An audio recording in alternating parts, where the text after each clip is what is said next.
السلام علیکم ورحمۃ اللہ وبرکاتہ۔ دوستو، آپ دیکھ رہے ہیں ہمارا official YouTube channel M F Hassan bin Thabit کو میں آج آپ لوگوں کی خدمت میں حضرت مولانا عالمگیر صاحب امام و خطیب مکہ مسجد ملباگل کا بہت ہی قیمتی بیان حضرت کا ہمارے اسلاف کی قربانی، اللہ والوں کی قربانیوں پر، اور بہت ہی حضرت نے اچھے انداز میں بہت قیمتی باتیں اللہ والوں کی قربانیوں پر بہت اچھی بات کی ہے۔ آپ حضرت جو ہے حضرت کی بات کو ضرور سنیے گا اور اپنے دوستوں میں خیر کی نیت سے اسے ضرور شیئر کیجیے گا۔ السلام علیکم۔ خداوند قدوس کا فضل و کرم ہے، اس نے ہمیں ایسے دین اور شریعت سے جوڑا ہے کہ جس دین پر قیامت تک کوئی زوال آنے والا نہیں۔ جب سے قرآن مجید کا نزول ہوا، احادیث مبارکہ آپ صلی اللہ علیہ وسلم نے ارشاد فرمائی، امت پر ایک منٹ بھی ایسا نہیں گزرا کہ اس وقت علماء موجود نہ ہو۔ یہ خداوند قدوس کا بہت بڑا فضل و کرم ہے۔ آقا فرماتے ہیں العلماء ورثۃ الانبیاء، ایک جگہ فرمایا علماء امتی کانبیاء بنی اسرائیل او کما قال النبی صلی اللہ علیہ وسلم، علماء انبیاء کے وارث ہیں۔ اور ایک جگہ ارشاد ہے کہ میری امت کے علماء پہلے نبیوں کے مشابہ ہیں۔ حضرت مولانا سالم صاحب رحمۃ اللہ علیہ، جو حضرت نانوتوی کے سلسلے کے، حضرت کا ایک بیان خطبات خطیب الاسلام میں ناچیز نے پڑھا۔ یہ جو دو حدیث بیان کی ہیں اس کی تائید کے لیے حضرت لائے ہیں۔ حضرت فرماتے ہیں کہ حضرت بہت بڑے ایک عالم گزرے ہیں جن کی کتاب احیاء العلوم بھی ہے، امام غزالی رحمۃ اللہ علیہ۔ حضرت کو خواب پڑا، اولین و آخرین کا اجتماع ہے، تمام انبیاء علیہ الصلوۃ والسلام جمع ہیں۔ حضرت موسیٰ علیہ الصلوۃ والسلام نے ہمارے نبی محبوب رب العالمین امام الانبیاء حضرت محمد کریم صلی اللہ علیہ وسلم سے پوچھا کہ آپ نے یہ حدیث بیان فرمائی ہے علماء امتی کا انبیاء بنی اسرائیل، کہ جہاں میں نے بیان کیا، کہ اچھا تو میں آپ کے کسی عالم سے کسی قسم کا سوال کر سکتا ہوں، امتحان لے سکتا ہوں؟ کہ بالکل۔ حضرت فرماتے ہیں مجھے پیش کیا گیا، احمد غزالی رحمۃ اللہ علیہ حضرت فرماتے کہ مجھے پیش کیا گیا اور مجھے پسینہ چھوٹ رہا ہے، میں کانپ رہا ہوں، جلیل القدر پیغمبر ہیں، غصے والے نبی ہیں، موسیٰ علیہ نبینا علیہ الصلوۃ والسلام بڑے جلیل القدر آدمی ہیں، میں کانپ رہا ہوں، لیکن آقا کا حکم ہے۔ میرے دل میں بات آئی کہ پیش کرنے والا جانے، مجھے کیا فکر کرنے کی ضرورت ہے۔ تو حضرت نے سوال کیا مسمک، انہوں نے حضرت موسیٰ علیہ الصلوۃ والسلام نے سوال کیا آپ کا نام کیا ہے؟ حضرت فرماتے کہ میں نے نام بتانا شروع کیا، اپنا نام بتایا، اپنے باپ کا، ابن فلاں ابن فلاں ابن فلاں، آدم علیہ الصلوۃ والسلام تک سلسلہ پہنچایا۔ حضرت موسیٰ علیہ الصلوۃ والسلام نے فرمایا یہ کیا ہے؟ عرض کیا حضرت جی یہ تو آپ ہی کا طریقہ اور آپ ہی کا طور ہے، آپ کا طرز ہے، اپنی طرف سے میں نے کچھ نہیں کہا۔ کہ وہ کیسے؟ اللہ تبارک و تعالیٰ نے آپ سے پوچھا تھا وَمَا تِلْكَ بِيَمِينِكَ يَا مُوسَىٰ، اور آپ نے فرمایا تھا، عرض کیا تھا قَالَ هِيَ عَصَايَ أَتَوَكَّأُ عَلَيْهَا وَأَهُشُّ بِهَا عَلَىٰ غَنَمِي وَلِيَ فِيهَا مَآرِبُ أُخْرَىٰ۔ اللہ نے آپ سے تو صرف اتنا سوال کیا تھا کہ آپ کے ہاتھ میں کیا ہے، آپ نے تو اس کے تمام فوائد بیان کرنے شروع کر دیے۔ حضرت موسیٰ علیہ السلام نے پیارے نبی حضرت محمد الرسول اللہ صلی اللہ علیہ وسلم سے عرض کیا کہ آپ نے بالکل صحیح فرمایا۔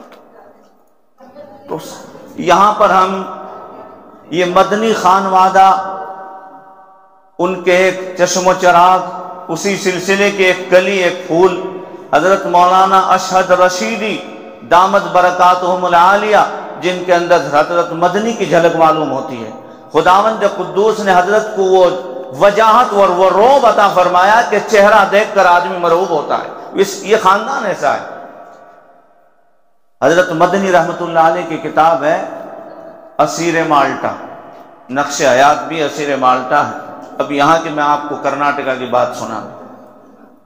حضرت کی کتاب میں نے پڑھا کہ حضرت ٹیپو شہید رحمت اللہ علیہ اس مقام پر تھے اور ہیں کہ ہماری وہاں تک پہنچ نہیں ہو سکتی۔ یہ بات کون ارشاد فرما رہے؟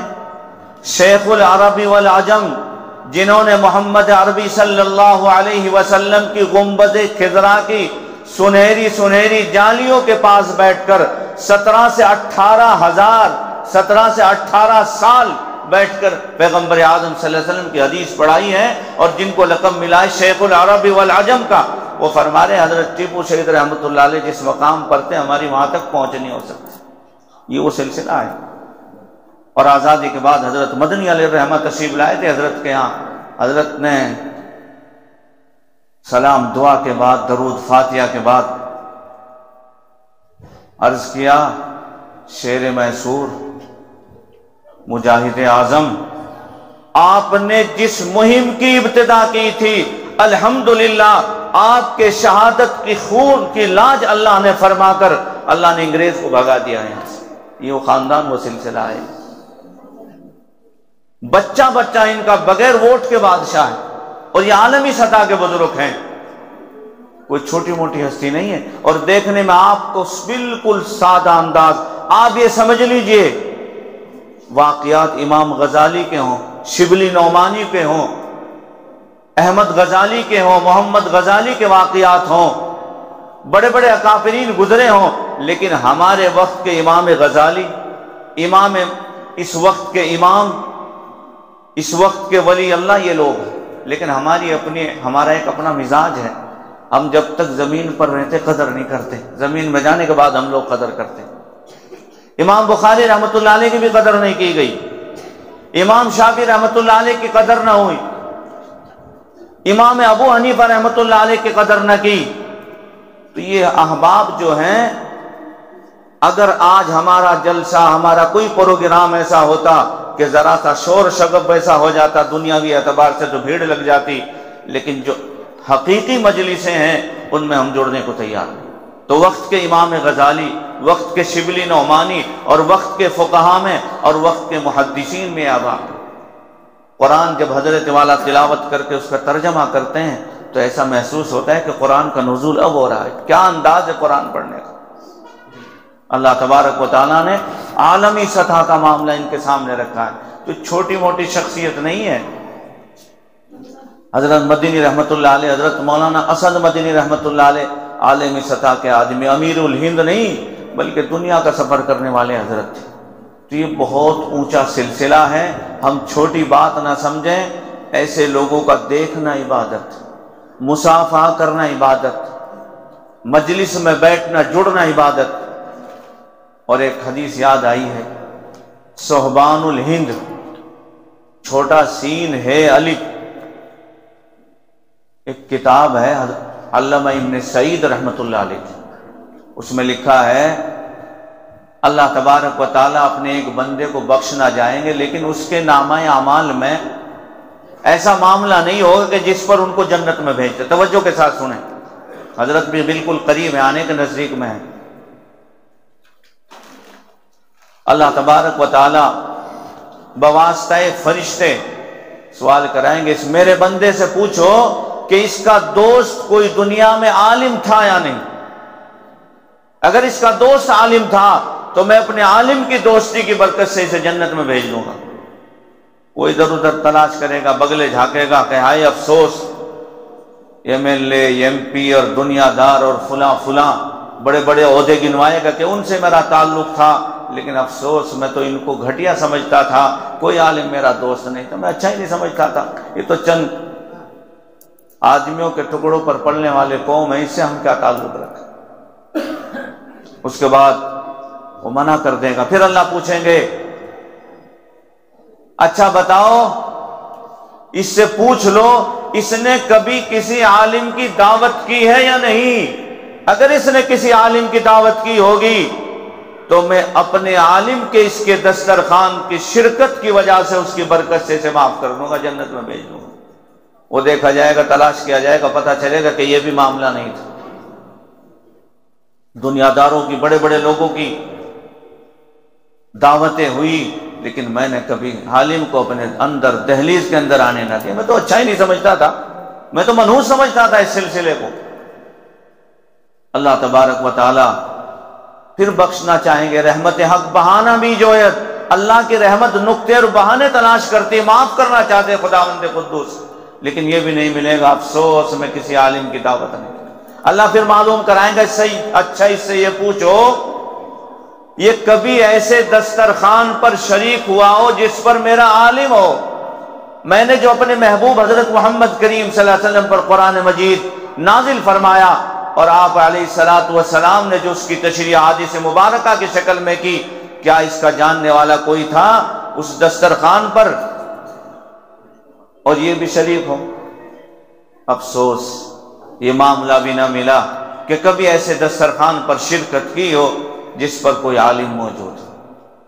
چوتھی بات اللہ تبارک و تعالی معلوم کریں گے، اچھا اس سے یہ پوچھ لو جس محلے میں یہ رہتا ہے اس میں کوئی میرا عالم رہتا ہے کیا؟ تو میں اپنے عالم کی پڑوس کی برکت سے اسے جنت میں بھیج دوں۔ اس چیز کا سروے کر کے اس نے بتایا ہاں جو میرا گھر ہے اس گھر سے شمار کرتے ہوئے 40 نمبر کا جو گھر ہے ایک عالم کا گھر۔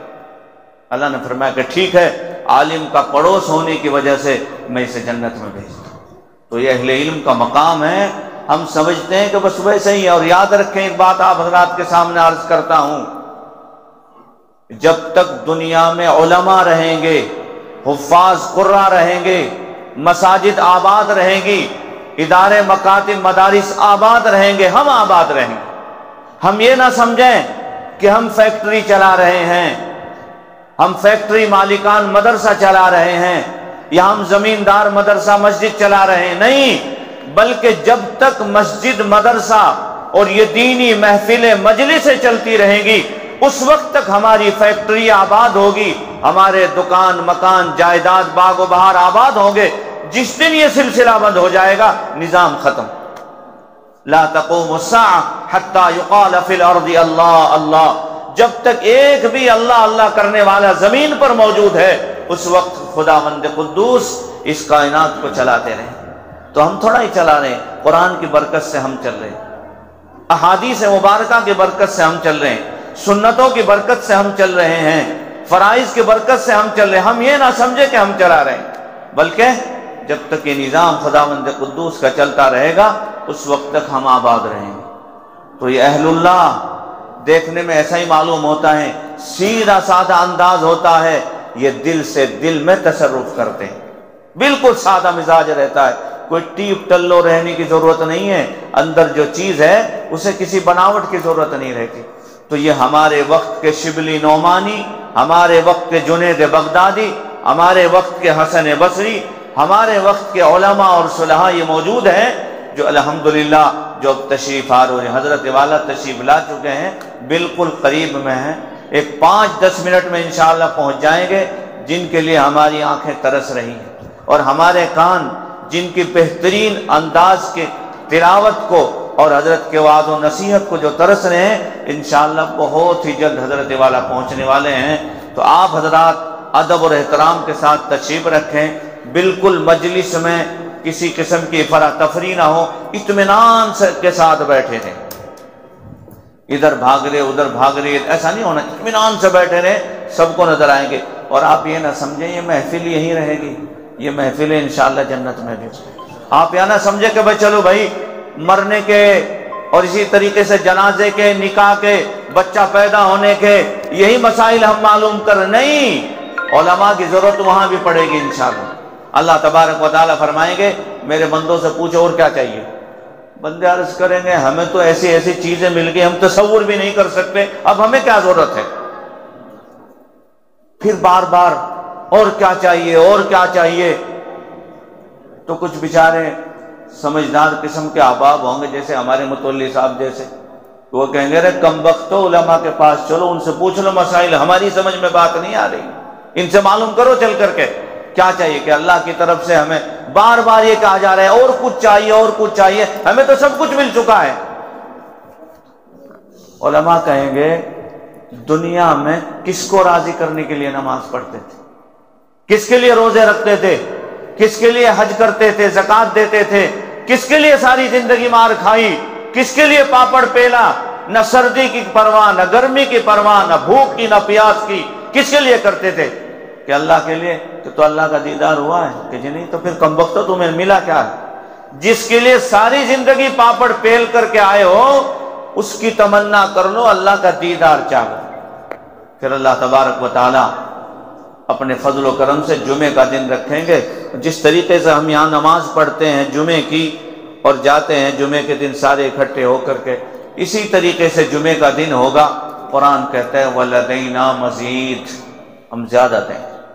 بخاری میں طویل روایت موجود ہے، حضرت جبریل امین، مزید کے بارے میں عرض کر رہا ہوں، حضرت جبریل امین ایک آئینہ لے کر محمد عربی صلی اللہ علیہ وسلم کی خدمت عالیہ میں آئے، اس میں ایک نقطہ تھا، فرمائے کیا ہے کہ یہی میدان مزید ہے، کہ یہ کیا چیز ہے کہ جس دن یعنی جمعے کا دن ہوگا، جمعے کے دن اللہ کا دیدار ہوا کرے گا تمام کو، تو اللہ تبارک و تعالیٰ اس میدان میں جمع فرمائیں گے، اور یہ اتنا بڑا میدان ہوگا، اللہ تبارک و تعالیٰ کی کرسی عرش سے بھی بڑی ہے، الرحمن علی العرش استویٰ، اللہ کی کرسی چھائی ہوئی خداوند قدوس، فرمایا کہ وہ کرسی اس میدان میں ایسی محسوس ہوگی جیسے کہ ایک رنگ ڈال دیا ہو چلا، اتنا بڑا میدان ہوگا، ساری امتیں جمع ہوں گی، سارے پیغمبر جمع ہوں گے، اور خداوند قدوس تلاوت فرمائیں گے، پھر اللہ تلاوت فرمائیں گے، پھر تمام کے تمام لوگ اللہ کی زیارت کریں گے، اور زیارت کرنے کے بعد اتنا مزہ آئے گا کہ کسی چیز میں بھی وہ مزہ نہیں۔ اس کے بعد فراغت کے بعد واپس لوٹیں گے تو پھر میدان میں چیزیں ہوں گی، جو جسے چاہے گا وہ لیتا جائے گا۔ ایک بازار ایسا بھی ہوگا جس میں صرف صورتیں ہوں گی، جسے جو چہرہ پسند ہوگا اللہ تبارک و تعالی وہ عنایت فرمائیں کہ یہ میدان مزید ہے، جمعے کے دن امام کو، خطیب کو دیکھنا گویا کہ میدان مزید میں خداوند قدوس کے دیدار کی مشق کی جا رہی، کسے دیکھنے سے؟ خطیب صاحب۔ لیکن ہمارے یہاں کیا ہوتا ہے، اچھے اچھے مہذب نوجوان مسجد کی سیڑھیوں میں بیٹھ کر پیٹھ کریں گے قبلے کی طرف، ادھر بیٹھیں گے اور بکواس کریں گے، جبکہ منع ہے، عربی خطبے کے درمیان بات چیت نہیں ہو سکتی۔ اذا خرج الامام الى المصلی فلا صلاة ولا کلام فی المسجد، نہ کوئی بات ہے، نہ قرآن ہے، نہ نماز ہے، نہ ذکر ہے، اس وقت کچھ نہیں کرنا، خاموش بیٹھ کر کے خطیب کا خطبہ سننا ہے۔ اور پھر یہ بھی تلاش کرنا ہے کہ روزانہ 4 رکعت پڑھتے تھے، 2 رکعت کہاں گئی ہے؟ تو 2 رکعت، 2 خطبے 2 رکعت کے قائم مقام ہیں، بعد کی جو 4 سنتیں پڑھتے ہیں وہ اس چیز کو باقی رکھنے کے لیے تاکہ اس کی عادت رہے، وہ عادت ختم نہ ہو۔ تو ہم تو وہاں بھی ایسے ڈھیلے ہیں، وہ مشق میں بھی کب آئیں گے جب عربی خطبہ بھی ختم ہونے کے قریب ہو جائے گا۔ حالانکہ حدیث پاک میں آیا ہے کہ جب امام خطبے کے لیے، خطیب خطبے کے لیے ممبر پر تشریف لے جاتے ہیں تو جو فرشتے جمعے میں آنے والوں کے نام وغیرہ درج کرتے ہیں تو وہ فرشتے بھی رجسٹر بند کرنے کے بعد اندر آ کر کے خطبہ سننے بیٹھ جاتے ہیں عربی کا۔ تو بعد میں آنے والوں کا گویا کہ جمعہ پڑھنے میں نام ہی نہیں آیا، یہ ہماری عادت ہے۔ اس لیے ہم اپنے علماء سے اس لیے ملتے ہیں، فرمایا من تشبہ بقوم فہو منہم، المرء مع من احب، او کما قال النبی صلی اللہ علیہ وسلم، جن سے آدمی محبت رکھتا ہے ان کے ساتھ حشر ہوگا، جن جیسی صورت، سیرت، شباہت اختیار کرے گا انہی کے ساتھ انشاءاللہ حشر ہوگا۔ تو ہم اس لیے جڑتے ہیں تاکہ بھائی ہمارا بھی بیڑا پار ہو، ان اہل علم کے ساتھ مل کر کے، ان کی مجلسوں میں، محفلوں میں شامل ہو کر کے ہمارا بھی بیڑا پار ہو جائے۔ جس طریقے سے ہم یہ کرتے ہیں، پوری فیکٹری تیار کر لی، مکان تیار کر لیا، یہ جو بھی چیز ہم بنانی ہے وہ ہم نے مکمل تیار کر لی ہے، اب ہم کیا کرتے ہیں؟ قرآن خوانی کریں۔ کیوں؟ ہمارا نظریہ یہ رہتا ہے کہ جتنے اسباب ہمیں اختیار کرنے تھے ہم کر چکے ہیں، اب اس کے اوپر خداوند قدوس اپنے قرآن کی برکت سے اس میں خیر کے فیصلے فرمائے گا۔ یہ ہمارا مقصد ہوتا ہے، اس کے علاوہ ہوتا ہے؟ یہ تو ہوتا ہے نا۔ حضرت والا غالباً تشریف لا چکے ہیں، اللہ پاک سے دعا فرمائے رب کریم ہمیں حضرت کے فیوز و برکات سے مستفید ہونے کی توفیق عطا فرما، جو بات کہی گئی سنی گئی ہے اللہ اس پر عمل کی توفیق عطا فرما۔ وآخر دعوانا الحمدللہ رب العالمین۔ لہو نبی کا جس میں تغیر یاد آتا